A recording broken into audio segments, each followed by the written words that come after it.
First off, I highly recommend the book that I just got done reading. It's called Quit Like a Millionaire.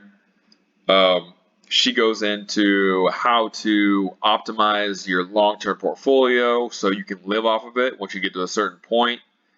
How to, pay for your living expenses while also growing the portfolio at the same time. And she goes over many different theories of things she added to it to optimize taxes and tax harvesting.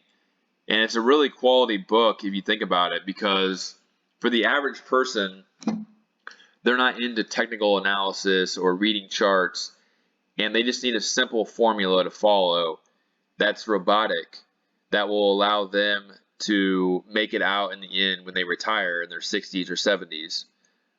Or even if they retire in their 30s or 40s, they want to live till they're 80 or 90 and they're planning for that, then they have to have a strategy. You can't just not know what you're doing in your portfolio and expect to come out in the end, because we will see a market crash here probably in the next couple of years, if not sooner. So you need to have a strategy, and I think the strategy is pretty solid for the average person because it's simple. And you don't have to, there's no emotions involved. It's just a simple strategy using math. So let's get into why I think it's a good strategy for your long-term portfolio, and how, if you can, use it in conjunction with your technical analysis, maybe using Elliott wave, which I talk about on the channel. You can really make some quality decisions that are really going to help you out in the long term. So modern portfolio theory is basically you pick a allocation of bonds and stocks based on your risk tolerance, which is what most portfolio managers and fund managers already do.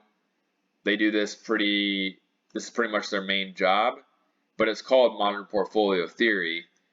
And the normal way of looking at it is, if you're younger, you want to do a higher percentage of stocks. If you're older, higher percentage of bonds. However, in the book, she talks about that's not always the best solution. The reason is, even if you're 25 years old, you want to lose 50% of your equity portfolio on a crash and not have money to average down? Like, that doesn't make any sense. So I think that this age thing is kind of misleading, and I think that people that follow it, they could get hurt in a way that they're not aware of. So I think it really comes down to, where do you think the market's at in the cycle? What do the charts look like to pick this allocation? But basically, once you pick the allocation in modern portfolio theory, let's say you're 70% bonds, 30% stocks, and let's say the market dips over a month, 6-month, or annual period. It dips and you gain 3 points on your bonds and you lose 3 points on your stocks, a percentage of your portfolio. You would sell that 3 points on your bonds and add it to your stocks. So if you think about that, you are only taking gains on this, and then you're adding to a loser. So you'll end up with more shares of this on a dip. And so at that point, when you're 70-30 bond stocks, you probably already think the market is getting close to a top. If you're 100% stocks and 0% bonds, then you think the market is completely bottomed, and so on. So this is the most risky, and 100% bonds would be the least risky.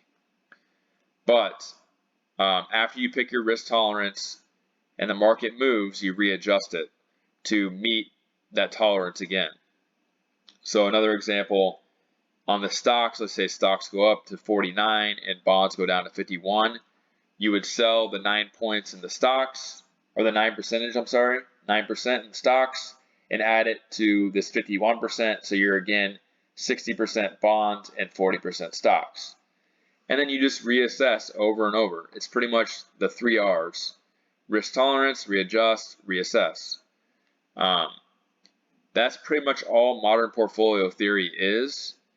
And the main part of the book that I got out of it, there's also tax harvesting, which is basically people already do this already. You probably already are familiar with this, but basically you harvest the biggest part of your gains you can without having to pay taxes every year, and then you just rebuy right away. So you would sell in December, and then you would just rebuy right away. So you're harvesting those gains, and a lot of times you'll be harvesting gains and then moving them into your cash cushion, which he talks about, or you'll take your preferred dividends, which he talks about, and put them into your yield cushion. Let's go back to this. And she talks about it right here. The agent bonds rule operates under the assumption that people in their 20s will be okay with a 50% drop. This is going to hurt a lot of people when they just, assume, well, I'm 80% stocks for the long term, and then it just crashes, and like, why was I 80% stocks? So that's something to think about for your long-term portfolio. And then you also need to think about, let's say you are 60% stocks, 40% bonds.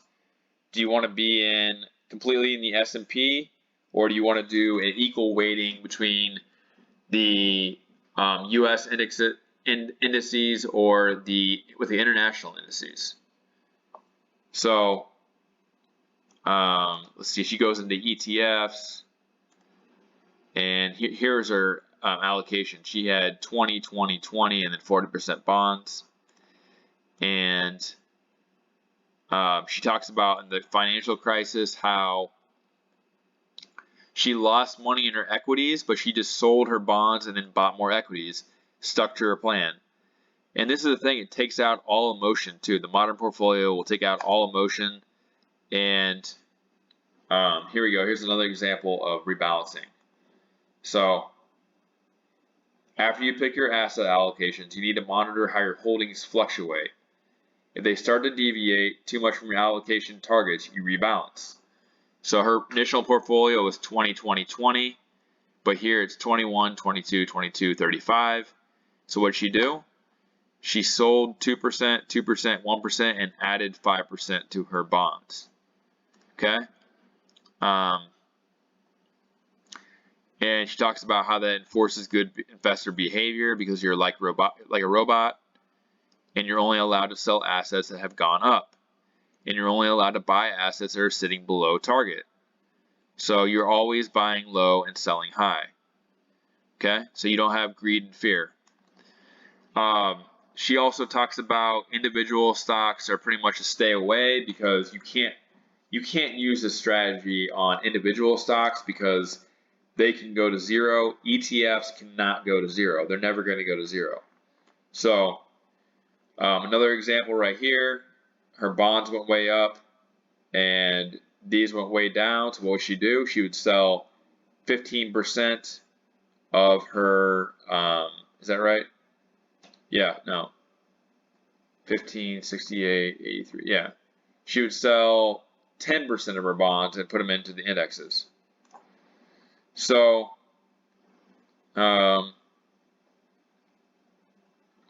here's the limits. You have to have a fixed income and you have to have equity. You can't have 100% of each one. And then surviving the crash, you have to just be robotic about it and just invest whenever you decide to rebalance. Okay? So that's kind of modern portfolio theory. If you want to read more in this book, it goes over taxes and which accounts to put your money into it. It goes over real estate, all kinds of different stuff. So it's a pretty good book overall. I'd probably give it a 4 out of 5. It's pretty basic, but I think that the basic philosophy of modern portfolio theory is good for everybody's long-term portfolio, as long as you know how to take the allocation of bonds to stocks depending on the levels of the stock market.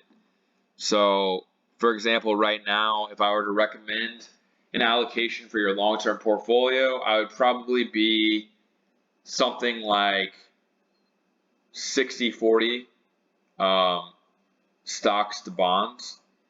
But if we went up to like 550 or 600, I would probably move that to about 80% bonds, and 20% stocks, because I would think a big correction would be coming at that point. If we crash and you're 80% bonds and 20% stocks, and you make a ton of money on your bonds as we crash, and we get down to the 200 level, then you could flip that. You could do 20% bonds and then take all your gains out of your bonds and put them into your stocks. So I just wanted to go over that modern portfolio theory basically today and say that it basically you can use that in conjunction with your technical analysis or Elliott wave to figure out what allocation is the best. And also do a little review of this book, Quit Like a Millionaire. I think it's a pretty good book for everyone to read. And the tax section is really good. It shows you how to tax harvest, how to take advantage of your Roth IRA and your regular IRA to not pay taxes. And it shows you loopholes that rich people use as well. So, highly recommend the book. And also Modern Portfolio Theory if you're not already on that for your long-term portfolio. So, let me know what you think in the comments. If this is a strategy you would employ, or what strategy do you use for your long-term portfolio, or is it on autopilot with a manager? So let me know in the comments, and make sure you like and subscribe, and give me your theories, and I will see you in the next video.